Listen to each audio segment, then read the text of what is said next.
Hello, hello, salut à tous, j'espère que vous allez bien. Ça fait un petit moment que j'ai pas fait de vidéo, on va dire plus de 10 jours. Très occupé avec les activités immobilières. Donc voilà, j'étais en déplacement, en voyage et tout ça. Et je prépare également ici sur Dallas un événement sur l'immobilier, une conférence sur l'immobilier, Business Apéro Christ, qu'on fait ici, qu'on a commencé depuis 2022. Donc voilà, nous sommes à la 3e édition en 2024 là, et donc voilà. Nous sommes dans les préparatifs, donc ce qui fait que bon, j'étais un peu très occupé, mais on est revenu, on est revenu. Donc je m'appelle Christian Seri. Donc voilà, ici je parle d'éducation immobilière, je parle de business, je parle de vision, je parle d'empowerment. Donc voilà, si c'est la première fois que tu te connais sur cette chaîne, j'aimerais t'inviter à liker, partager et à t'abonner. Donc voilà, et donne de la force à ce qu'on fait. Et je suis très content, c'est toujours un plaisir renouvelé de me retrouver là devant vous. Et donc voilà, et aujourd'hui on va parler de la France versus America. Donc voilà, ça va faire bientôt, j'ai quitté Paris, on va dire fin 2015, et j'ai fait des allers-retours. En 2019 j'étais rentré et je suis revenu en 2020, en plein Covid, je suis revenu. Donc voilà, j'aimerais aujourd'hui aborder le sujet de la vie en France versus la vie aux États-Unis sur des points bien précis. Mais avant d'aborder le sujet ou de mettre les pieds dans le plat, j'aimerais informer ceux qui sont en Afrique, en Côte d'Ivoire, à Abidjan, qu'on y sera à Abidjan dans le cadre de Business Apéro. On viendra partager les stratégies gagnantes en immobilier. Ce sera le 5 octobre au Palm Club Hotel. On parlera de business, on parlera de foi également. Et il y aura des grands orateurs lors de cette conférence-là. Donc tu ne manques pas ça, inscris-toi. Et pour les vendors, pour ceux qui veulent avoir des stands, n'hésitez pas à nous contacter. Les équipes sur le terrain pourront vous guider là-dessus. Donc voilà, pour revenir au sujet, aujourd'hui on va parler de la vie en France versus l'Amérique. Donc je vais aborder des points, point par point. Il y a plusieurs points, mais on va aller pas à pas, d'accord? Donc quand on est en France déjà, tout ce qui est architecture, tout ce qui est la vie au quotidien, tout est petit, tout est minuscule. Les appartements, les voitures, les maisons et tout ça, tout est vraiment petit. À moins que vous soyez dans la campagne ou vous soyez dans des endroits un peu plus reculés, loin de Paris, et vous avez plus d'espace, plus de verdure. Même s'il y a beaucoup de verdure à Paris, mais en termes de tout ce qui est petit, quand je dis petit, même ça y va même pour les assiettes, les verres, tout est petit. À Paris, à un moment, quand j'étais plus jeune, je me posais la question, mais pourquoi il y a toujours des petites voitures? À un moment, il y avait les Smart, parce qu'il n'y a pas de place pour se garer sur Paris, donc les gens achetaient des petites voitures, après c'était des scooters. Comparé aux US, vraiment, ici c'est la grandeur. Tout est grand. Les maisons, les voitures, tout est big. Everything is big here. Tout est big. Je me souviens quand j'étais venu en vacances la première fois, j'étais allé voir, j'étais sur Boston et j'étais allé au restaurant. On me sert un verre de jus d'orange. Il me ramène le verre est immense. Je me suis dit, mais attendez, is this a swimming pool? Vous m'avez servi une piscine là, c'était trop immense. J'avais compris pourquoi les gens étaient, voilà, en termes physiquement, ils étaient quand même costauds. Tout est grand ici. Même vous allez prendre un oignon, c'est comme ça. Contrairement à la France, l'oignon est tout petit, mais vraiment, tout est vraiment grand. J'exagère, mais tout est voilà, un peu dans la demi-mesure, et à l'image de leur manière aussi de réfléchir. Donc tout est vraiment, everything is big. Donc à la différence de la France. Donc voilà. Donc au niveau 2, au niveau du logement, j'avais déjà abordé ça. Au niveau du logement, en France, pour trouver un logement, bon, quand tu es où c'est pas évident. Donc tu cherches un appartement en France. Donc c'est aussi, on va pas se le cacher, aussi au faciès. Donc vous êtes 10. Je sais pas, chercher un appartement, vous allez vous candidater, c'est pas sûr qu'on va vous rappeler, c'est pas sûr, après faut voir. Mais ici, les maisons, il y a de la location, il y en a à profusion. Même le complexe où je vis là, c'est un complexe de 500 appartements, c'est-à-dire 500 logements qui sont là. 500, plus de 530. Il y a plein d'appartements ici, des maisons à louer. Tu remplis juste les conditions et la caution c'est quoi? 250 $, tu payes. Et ils cherchent même des gens pour rentrer, voilà, pour louer. Et puis au niveau aussi de tout ce qui est immobilier, achat, la réglementation est différente. Hein. Ici, au niveau des taux d'intérêt qui sont, voilà, qui montent, qui descendent, ben, en France, je ne sais pas où est-ce qu'on en est au niveau des taux d'intérêt, mais c'était quand même plus accessible des années en arrière. Mais tout ce qui est logement, il y a toujours des opportunités. Il y a toujours des opportunités. Mais je veux dire, en termes de superficie, en termes de, voilà, de construction, les plans sont différents, la manière de construire, tout est différent. Donc voilà. Donc au niveau, ça c'est le niveau de logement. Au niveau des études. Les études, en France, les études, effectivement, c'est du social, ça coûte pas cher, à moins que vous alliez dans une école. J'ai une école privée, des enseignements privés, donc là, ça coûte un peu plus cher. Sinon, l'école publique, c'est gratuit pour tout le monde peut y accéder. Ici, l'école, c'est gratuit, hein, littéralement, jusqu'en terminale, où tu 11th grade, tout ça. Une fois que tu graduates, après, quand tu vas à l'université, c'est là que ça coûte cher. Donc, les études, ça coûte très très cher. Il y a des student loans que les gens prennent pour, c'est comme en Angleterre, hein, tu prends un prêt pour les études. Donc, ce qui fait que les études coûtent très cher. Moi, je me souviens quand j'étais à la fac, à Jussieu, inscription, c'était 300 €. J'ai payé mes 300 €. Après, bon, après, on t'embête pas. Hein, tu payes l'inscription à la rentrée. Après, c'est bon, tu peux faire les études que tu veux. Et donc, c'est ça la différence. Les études, et là-bas, ça coûte rien. Ici, ça coûte la peau des fesses. Excusez-moi du terme. Donc, voilà. On continue au niveau des opportunités, au niveau du travail. Ici, vraiment, il y a plus de 51 États. Le travail, ça dépend de ce que tu veux faire ou de ce que tu fais. Il y a toujours des opportunités pour les gens. À New York, Boston, si tu n'aimes pas tel État, tu peux aller à Washington. Tu n'aimes pas Washington, tu peux aller à LA. Tu n'aimes pas LA, tu peux venir à Dallas. Tu n'aimes pas Dallas, tu peux aller en Virginia. Il y a des opportunités partout. Il y a vraiment du travail. Et différents secteurs. Et chaque État a ses opportunités. Chaque État a ses opportunités. C'est ce qui fait vraiment la différence. Chaque État a ses opportunités. Et donc, chaque État essaie de se développer. Si vous allez par exemple à Salt Lake City, tout ce qui est logistique, voilà. Si vous allez par exemple à Phoenix, je sais qu'il fait un peu trop chaud là-bas, mais chaque État a ses spécificités et il y a toujours des opportunités, il y a du travail pour tout le monde.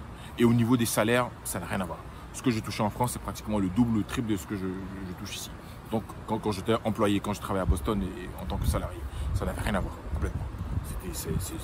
Voilà. Après aussi, il y a les charges qui vont avec, il y a le coût de la vie qui va avec. Hein. Plus tu es bien payé. Par exemple, la vie à Boston, les gens sont très bien payés, mais derrière aussi, on dépense aussi, quoi. Les loyers sont équivalents au niveau de vie de chaque État. Mais en gros, on a accès plus facilement au crédit, les voitures, tout ce que tu veux. Voilà. Les opportunités sont là. Après, voilà, il faut vouloir y aller, il faut vouloir vraiment s'y mettre. Et puis, voilà, si vraiment des opportunités, il y en a. Et quand tu débarques ici, si tu es feignant, après, c'est autre chose. Si tu n'es pas feignant, tu trouveras toujours quelque chose à faire.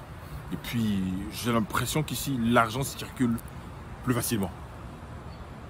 Ici, 500 $ ou 3000 $, c'est rien du tout. Mais en France, va donner 500 € à quelqu'un, tu les comptes, tu donnes 500 € ou même 1000 € à quelqu'un, voilà, tu sens que tu donnes de l'argent, quoi. Ici, 10 000 $ ou 5 000 $, c'est rien du tout. En France, va trouver 10 000 € quelque part ou 5 000 € comme ça, tu vas voir, c'est pas pareil. C'est pas pareil. Je trouve que, et puis bon, ici, on nous paye chaque 2 semaines, ou chaque semaine, ça va dépendre.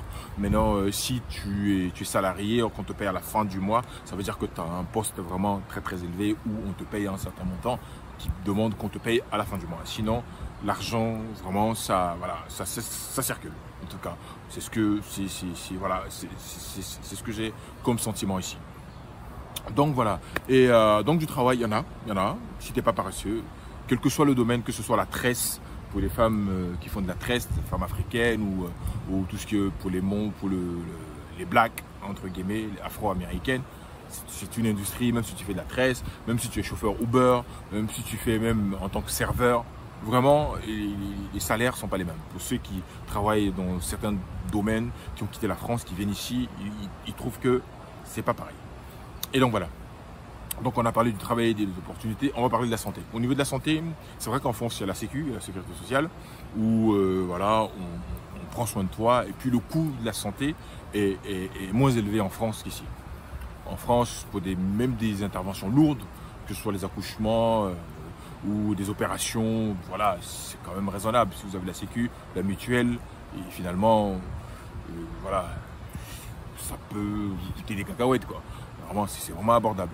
Que vous allez chez le dentiste et tout ça, voilà, c'est la France, c'est comme ça. Et donc, tu peux te soigner plus facilement. 2 secondes, je suis en train de vérifier que mon micro est toujours. Activé parce que souvent, s'il n'est pas bien chargé, il s'éteint. Donc voilà, on continue au niveau de la santé, au niveau des États-Unis, c'est complètement différent. La santé ici, ça coûte très cher. Ça coûte vraiment cher. Ça coûte cher. Et il faut avoir un travail. Si tu travailles, que tu as ce qu'on appelle your insurance, si tu as une assurance santé, donc voilà, ton travail, voilà, paye pour tes soins de santé et tout ça. Bon, il y a ce qu'on appelle des deductibles, est-ce que tu payes de ta poche aussi, tout ça. Et donc, pour pouvoir bénéficier des soins de santé, il faut souscrire à une bonne assurance santé qui va, voilà, gérer ça. Donc, si tu as un travail, tu as un bon travail, donc cette assurance-là peut couvrir. Donc, à ce niveau-là, tout le monde peut, voilà. Mais c'est quand tu n'as pas de travail et que tu n'as pas d'assurance que là que c'est un problème. Là, quand tu iras payer de ta poche, c'est pas pareil au niveau des montants, que ce soit le dentiste. Et la différence, c'est qu'en France, quand tu signes ton contrat de travail, tout ce qui est avantage au niveau de la santé, bon, c'est normal, hein, la sécu, tout ça. Mais ici, par exemple, au niveau de tout ce qui est dentiste, parce que c'est quelque chose qui mettent dans les contrats, hein, les dentistes là, c'est-à-dire qu'il faut que tu aies une bonne assurance qui prenne soin, voilà, au niveau des dents. Parce que ça, c'est un point ici. Il y a des gens, même chez le dentiste, ça coûte cher. Ça coûte cher. Et une fois comme ça, j'avais mal au dos, j'étais parti à l'hôpital, aux urgences. Ils m'ont reçu et tout ça. Ils m'ont fait des examens, IRM et tout ça. Cool. Et après, quelques semaines après, je reçois une facture. Je me suis dit, bon, c'est la seule facture. Quelques jours après, je reçois une deuxième facture. Après, je reçois une troisième facture. Je reçois une quatrième facture. Et même quand je suis parti, bon, ils n'ont rien trouvé. Ils ont dit que j'avais rien. Donc, moi, j'avais juste la douleur, mais j'avais rien. Ils m'ont ramené au moins, je sais pas, 5-6 factures. À un moment, je les ai appelés. Je leur ai dit, mais attendez, des factures comme ça, là, je vais en recevoir combien, là? Ils m'ont dit, ah, il y en a encore 2 qui arrivent. J'étais là, oula, c'est complètement différent. Limite, quoi, le mec qui t'a vu à l'entrée, t'a dit bonjour, là, lui, il va t'envoyer sa facture. Celui qui va te donner un petit comprimé, il va t'envoyer sa facture. Celui qui t'a fait le scanner va t'envoyer sa facture. C'est vraiment, en plus, si ton assurance ne matche pas avec les providers qu'ils ont, ils peuvent te taxer. Donc, c'est ça. Ici, l'assurance, comme on appelle la santé, ça coûte très cher. Même les pompiers qui viennent, ou bien une ambulance qui vient te chercher là, on va te ramener la facture de chez toi à l'hôpital. Ils vont te ramener la facture à $3000, hein, comme ça.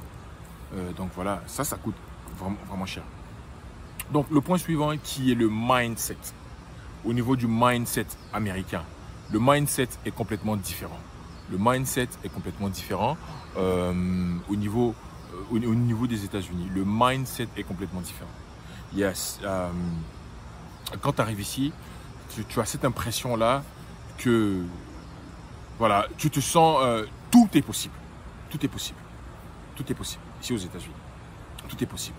Il y avait contrairement à la France, entre guillemets, il y avait un ancien Premier ministre français, j'ai oublié son nom, qui disait que les Français c'est un peuple qui vit au paradis mais qui pense qu'il est en enfer. Je me souviens quel Premier ministre qui avait dit ça, mais c'est un peu ça, quoi. Il y a quand même des choses, des opportunités aussi en France, mais c'est le mindset qui va pas. L'économie ou le business ou ce qui est, on va dire, l'entrepreneuriat, c'est des familles de Français, entre guillemets, qui gèrent ça. Les Arnaud, les Niel, tout ça, Xavier Niel, c'est tout un conglomérat de personnes qui gèrent le gros business, que ce soit dans l'alimentaire, le textile, ils sont entre eux, entre guillemets. Donc voilà. Mais ici, entreprendre, tu peux te lancer, tu peux aller de rien et réussir à aller. Tout dépend de toi, en fait. Tout dépend de ta motivation, tout dépend de la hargne que tu as. Donc voilà. Donc ce que je dis ici, quand tu es en bonne santé, fonce, vas-y. Quand tu es en bonne santé, fonce et vas-y. Mets de côté, prévois ce que tu veux faire, monte quelque chose. C'est comme ça que tu vas pouvoir, j'allais dire, sauver ou garder tes arrières, entre guillemets, lorsque le temps des vaches maigres arrivera. Donc le mindset ici aux États-Unis, c'est complètement différent. Tu as l'impression que tu peux tout faire. Petite anecdote, en 2019, j'avais décidé comme ça de rentrer en France, mais définitivement. En juin 2019, je suis rentré en France. Je suis allé m'installer dans un tout petit village, Montfort-l'Amaury, pas loin de Versailles. Et donc je suis rentré là-bas et j'avais repris un boulot. Je travaillais près des Champs-Élysées, là, avenue des Grandes Armées. Je quittais Montfort-l'Amaury. Je prenais le train jusqu'à Montparnasse, sur les Champs-Élysées. Et puis, je sais pas, au bout de quelques mois, en France, je ne me sentais pas bien. Je sais pas, je n'étais plus à l'aise. Mon esprit commençait à s'endormir. Donc, j'en ai parlé à la famille. Je me suis dit, bon, you know what, on va retourner aux États-Unis. Ils ont dit, non, mais on vient juste de rentrer, tu viens juste de revenir, tout ça. J'ai dit, non, non, non. C'est comme ça que je suis revenu, en plein Covid, en juillet. Je suis revenu aux États-Unis, en plein Covid, je suis revenu. Parce que le mode de vie en France, pour ce que je veux accomplir plus tard, parce que je dis toujours que la vie est un choix, pour ce que je veux accomplir, il fallait que je sois dans un environnement qui me donne cette possibilité de foncer et de faire ce que je veux faire. Donc je suis revenu, donc je suis dans l'immobilier, je suis agent immobilier ici aux États-Unis et je ne me plains pas, comme je dis, Dieu fait grâce. Donc on est dedans, on se bat et tout va bien. Donc voilà, si vous voulez que je revienne encore sur ce sujet, il n'y a pas de souci, je pourrais en reparler parce que on ne peut pas en finir. Il y a beaucoup de choses à faire, il y a beaucoup de choses à dire. Donc likez, partagez, dites-moi ce que vous en pensez et puis à très bientôt. Salut!